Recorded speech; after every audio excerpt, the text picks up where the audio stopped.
morning and I am just about to leave Porto to get my bus back to Central Portugal. I am so excited to be going home. After getting back, I've done a load of washing, but it says it's going to rain, and if I just show you all around here, so yes, there's rain clouds, and over there where Monsanto is, you can't even see it, and behind here also over there is grey cloud, but literally here in this little valley is blue sky. So the question is, do I risk putting my washing out, or do I wait until the rest of the sky has cleared? Even though I was only gone for 3 weeks, I can see the difference in the land here, and even in the courtyard area, and all the green is coming back. There's been a little bit of rain, so the green is coming back, and actually my flowers over here are still going strong. Some of them have died, so I've cleaned up a little bit here, but you can see we still have these ones and these beautiful ones here, and the geraniums are still flowering, and I have red peppers.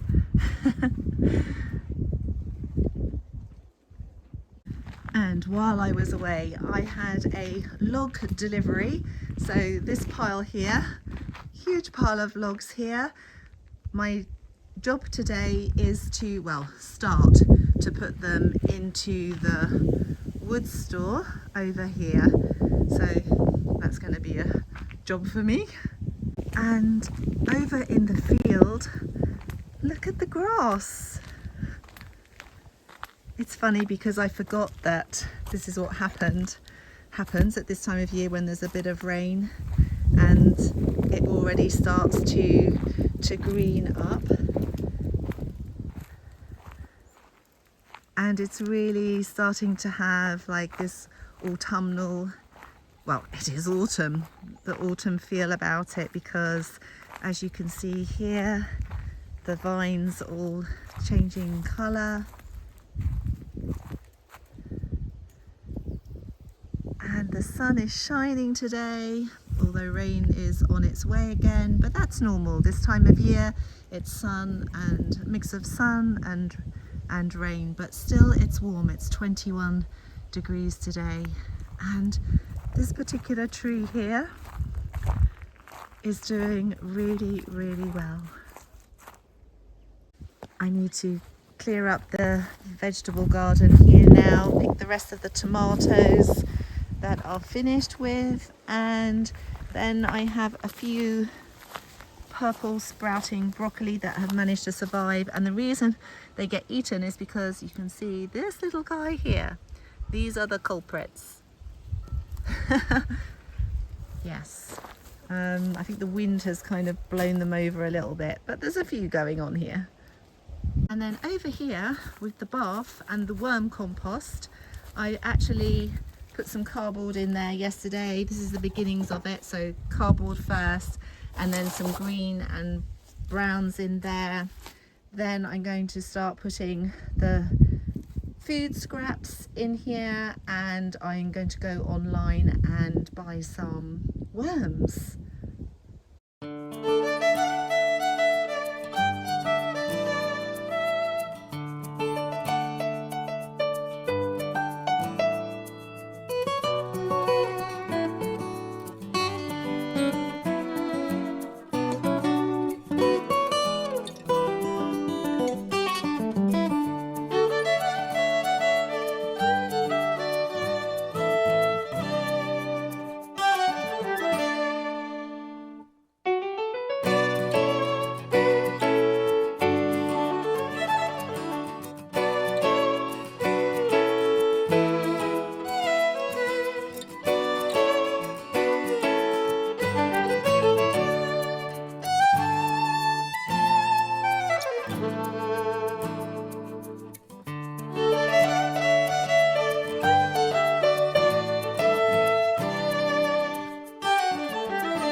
that was one big pile of wood, and now it is totally full.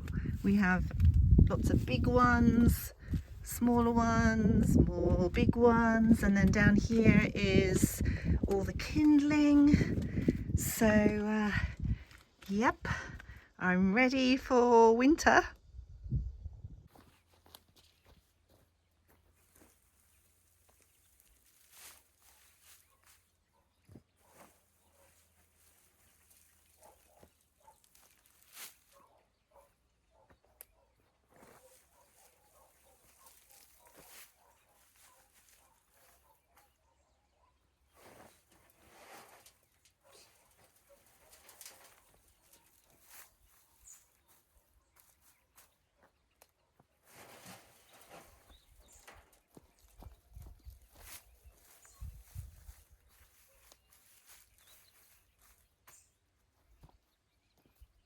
You may be asking, what is it that I am doing here? So, for those of you who know my channel, you will know that this field area that I am standing in, and that gradually I've been doing some small things, planting trees, creating a vegetable garden, creating an archway to grow vines and fruiting plants over.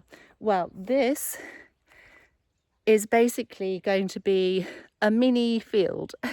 So the idea of this is that rather than me kind of randomly planting things around the field and hoping that it's going to miraculously turn into a food forest overnight, which of course it won't, it's going to take years and years. However, this method here, so this is the starting point. It's a 2 meters by 2 meters squared, 2 meters squared square.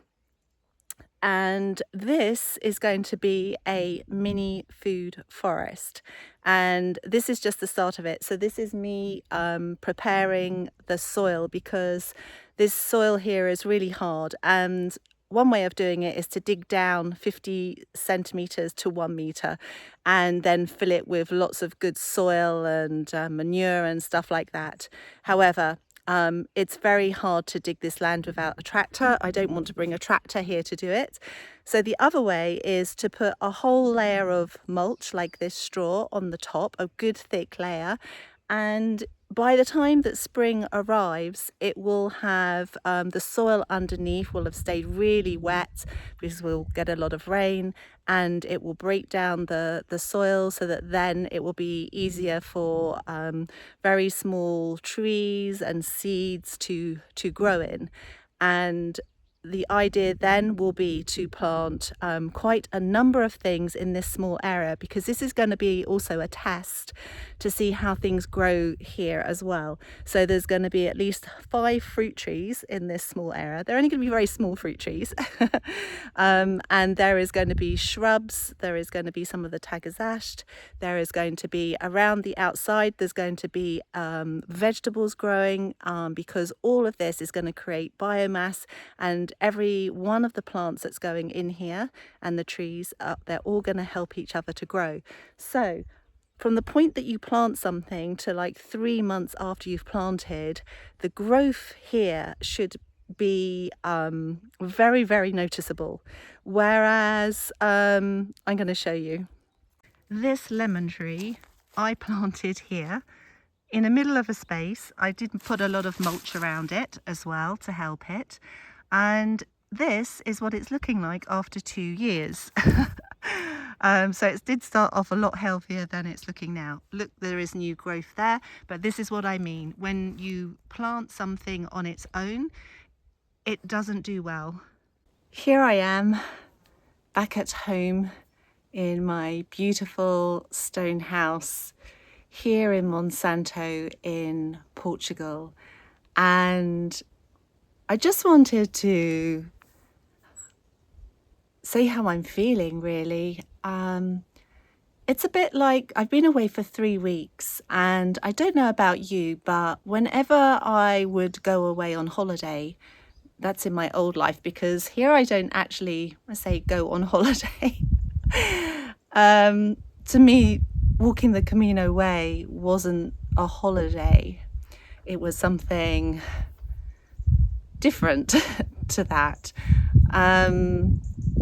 So how am I feeling? Well, I think it's going to take me a while to really digest and feel everything that I felt while I was walking the Camino way.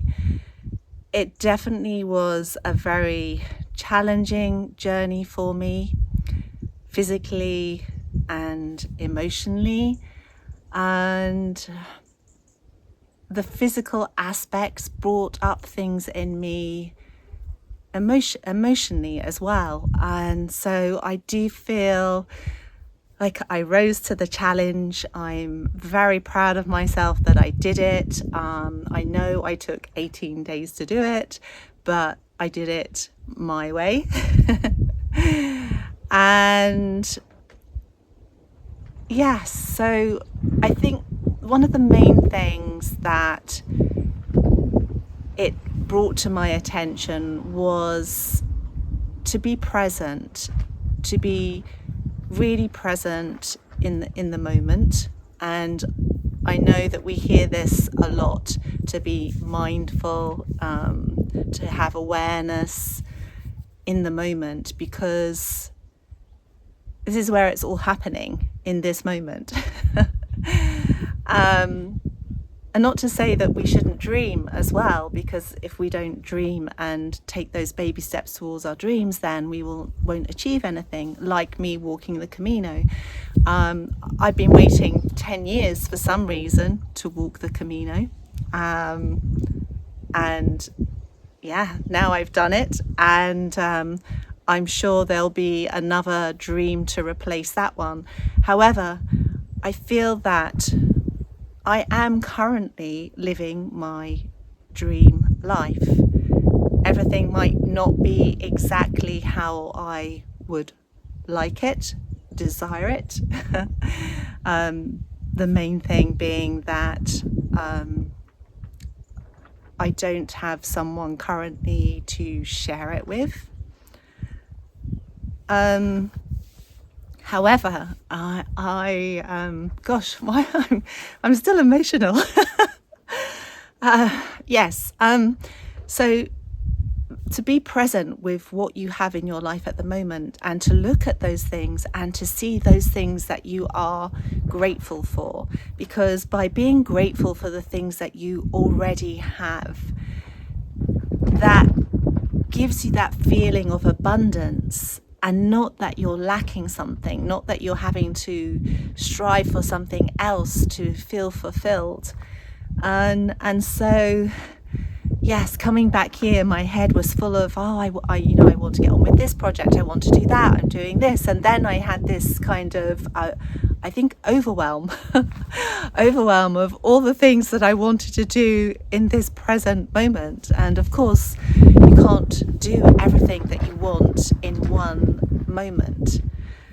And so I have to prioritize the things that I want to do. And right now, my priority is on myself, on regularizing my nervous system again. And of course, being here surrounded by nature is the best place for me. That wasn't very good English, was it? It's the best place for me to regularize myself, to feel grounded again, and to have an appreciation. I mean, my bed, I can't tell you how good it feels to be back in my really big bed and not have 10 other people or more in the room, and multiple people snoring and making noise all during the night. So, I'm just full of appreciation in this moment. And then, of course, there's some jobs that I needed to do, putting all the wood away, and my attention actually is on the old kitchen, because tomorrow I have my electrician and plumber coming back to do like the second fit of everything. Today I'm going to pick up the toilet, the lighting, yes, and some other bits and pieces so that he's got everything I hope that he needs for tomorrow. So that's exciting that that stage is going to progress. And well, I can't actually, my mind is like a bit of a in the clouds still, to be fair. So yes, I'm trying to be very present and take care of myself. I wasn't eating particularly well on the Camino. It's very difficult to get all the vegetables, and fruit's okay, but lots of vegetables. I didn't really eat that. It was a lot of bread, and so internally I need to take care of myself as well. And so yes, that is really how I'm feeling in this moment. A little bit not as grounded as I thought I would be when I got back, but that's okay. I'm embracing that, and yeah, I'm just going to be present with it all. And so yes, next week please do tune in, because next week I can then update you on that, what's happening in the old kitchen. And yes, I'm sure that there will be other projects that I am beginning as well. So thank you again for all of you that followed me on my journey on the Camino Way. Welcome back to all my other viewers who you haven't seen me for 3 weeks. Welcome back, or welcome to any new viewers who've now joined this channel to see what I get up to in my, I'm going to say, normal everyday life here in Portugal. Okay, see you next week. Bye.